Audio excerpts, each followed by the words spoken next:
Le compte 512 banque est un document interne à l'entreprise qui présente ses mouvements entrants et sortants d'argent.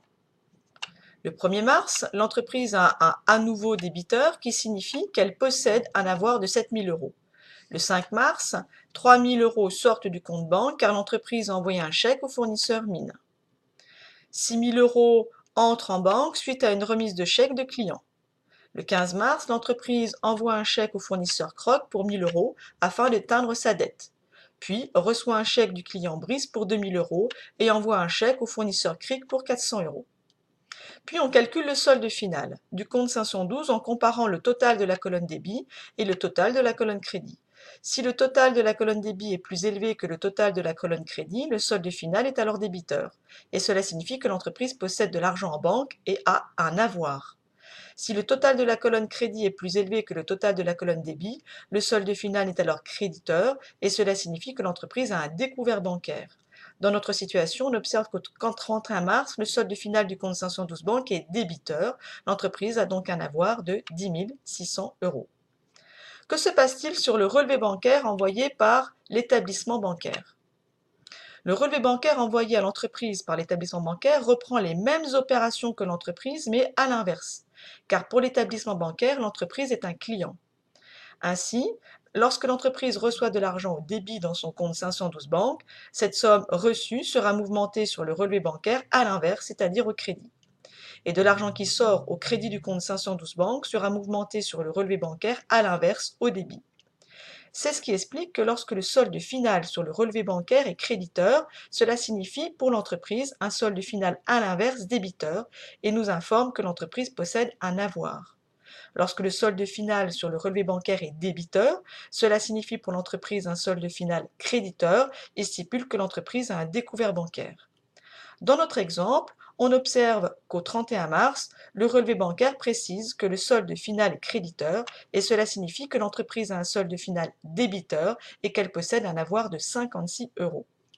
Ainsi, au 31 mars, le solde final débiteur du compte 512 banque précise que l'entreprise possède un avoir de 10 600 euros, alors qu'à la même date, le relevé bancaire stipule que l'entreprise ne possède qu'un avoir de 56 euros.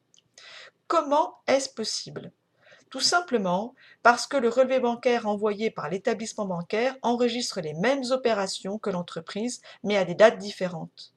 On dit que le relevé bancaire et le compte 512 banque sont des comptes réciproques, car ils concernent la même réalité, chacun avec des soldes opposés. Ils ne présentent pas toujours à une date donnée les mêmes soldes, en sens contraire, car chacun enregistre les mêmes opérations, mais à des dates différentes. Par exemple, lors de l'envoi d'un chèque à un fournisseur, le compte 512 de l'entreprise est mouvementé avant le relevé bancaire. En effet, l'entreprise enregistre dans son compte 512 le règlement du fournisseur dès l'émission du chèque à l'aide de la pièce justificative, le talon de chèque. Or, compte tenu des délais d'acheminement et de traitement du courrier, le fournisseur ne déposera le chèque que quelques jours plus tard à sa banque. La banque du fournisseur préviendra alors la banque de l'entreprise qui enfin mouvementera le relevé bancaire de l'entreprise. Lors d'un envoi d'un chèque à un fournisseur, le compte 512 de l'entreprise est souvent mouvementé avant le relevé bancaire. D'autre part, lors de la réception d'un chèque client, le compte 512 de l'entreprise est mouvementé après le relevé bancaire. En effet, l'entreprise attend souvent la fin de la semaine pour déposer en banque tous ses chèques clients. Or, le client a prévenu sa banque de suite dès l'émission de son chèque. La banque du client va donc prévenir la banque de l'entreprise qui mouvementera le relevé bancaire de l'entreprise avant que celle-ci n'ait eu le temps de déposer les chèques clients et de mouvementer le compte 512. Lors de la réception de chèques clients, le compte 512 de l'entreprise est souvent mouvementé après le relevé bancaire. Par ailleurs, les soldes finaux ne sont pas les mêmes tout simplement parce que l'entreprise peut commettre une erreur en oubliant d'enregistrer une opération ou en inversant un chiffre. Reste à savoir quel est le montant exact de la trésorerie détenue par l'entreprise au 31 mars, 10 600 ou seulement 56. Pour le savoir, on établit un rapprochement bancaire entre le compte 512 banque, document interne à l'entreprise, et le relevé bancaire envoyé par l'établissement bancaire. Cet état de rapprochement bancaire permet donc de relever les erreurs et surtout de connaître l'état exact de la trésorerie à une date donnée. Comment est-ce qu'on établit un rapprochement bancaire? La première étape est de partir d'un solde de départ identique. Or, on remarque que début mars, le relevé bancaire à droite, en faisant 9 000 € moins 2 000 €, on obtient les 7 000 € dus à nouveau au 1er mars du compte 512 banque, à gauche. Ainsi, en tirant une barre sous les 7 000 € du compte 512 banque et sous les sommes de 9 000 et 2 000 € du relevé bancaire, on obtient des soldes initiaux identiques. La deuxième étape consiste à éliminer les sommes qui ont été enregistrées par l'entreprise dans son compte 512 banque et par l'établissement bancaire. On s'aperçoit que le chèque envoyé au fournisseur mine a été enregistré le 5 mars par l'entreprise et le 22 mars par l'établissement bancaire. On élimine également le montant des chèques envoyés à Croc et à Cric, puisque celui-ci a également été constaté par l'établissement bancaire le 14 mars. Puis, on entoure à gauche les sommes qui ont été enregistrées par l'entreprise, mais qui n'ont pas été prises en compte par l'établissement bancaire. Et sur le relevé bancaire, à droite, on entoure les sommes qui ont été enregistrées par l'établissement bancaire, mais qui n'ont pas été prises en compte par l'entreprise. La troisième étape consiste à reprendre toutes les sommes entourées.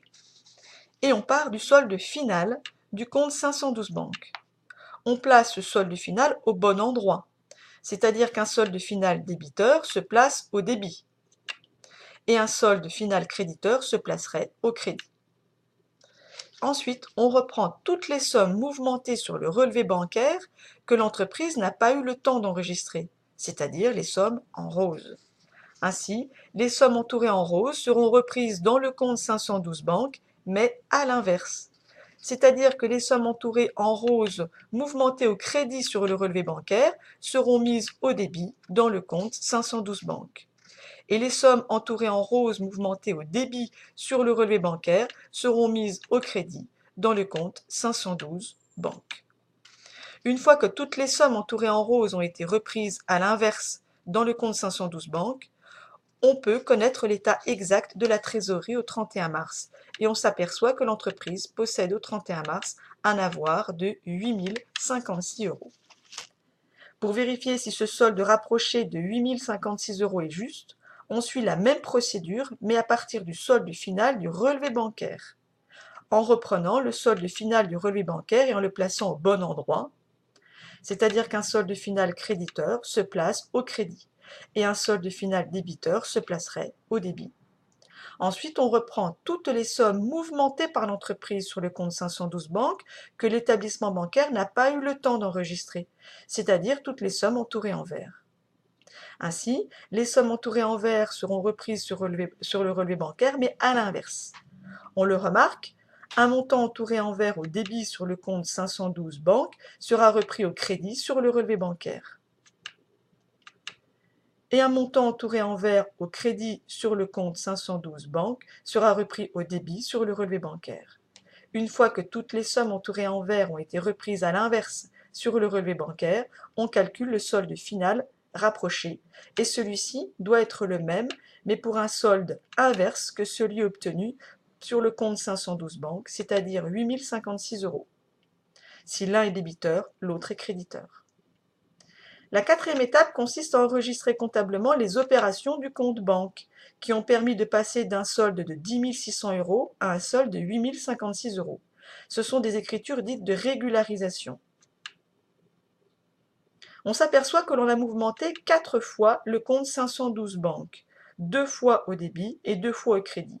On mouvemente donc notre compte 512 banque 2 fois au débit et 2 fois au crédit. Ensuite, on trouve le numéro de compte correspondant à la contrepartie pour avoir une écriture équilibrée et respecter le principe de la partie double. Ainsi, une somme reçue au débit dans le compte 512 banque peut provenir d'un règlement de créance client ou de revenus annuels financiers issus de placements de titres financiers en créditant un compte de classe 7. Une somme sortie du compte 512 banque a pu servir à payer des frais bancaires, enregistrés en compte de classe 6 pour le hors-taxe, ou pour payer une dette fournisseur, ou encore payer des charges d'intérêt. Après ces écritures de régularisation, le solde du compte 512 est un solde débiteur, c'est-à-dire un avoir de 8 056 €.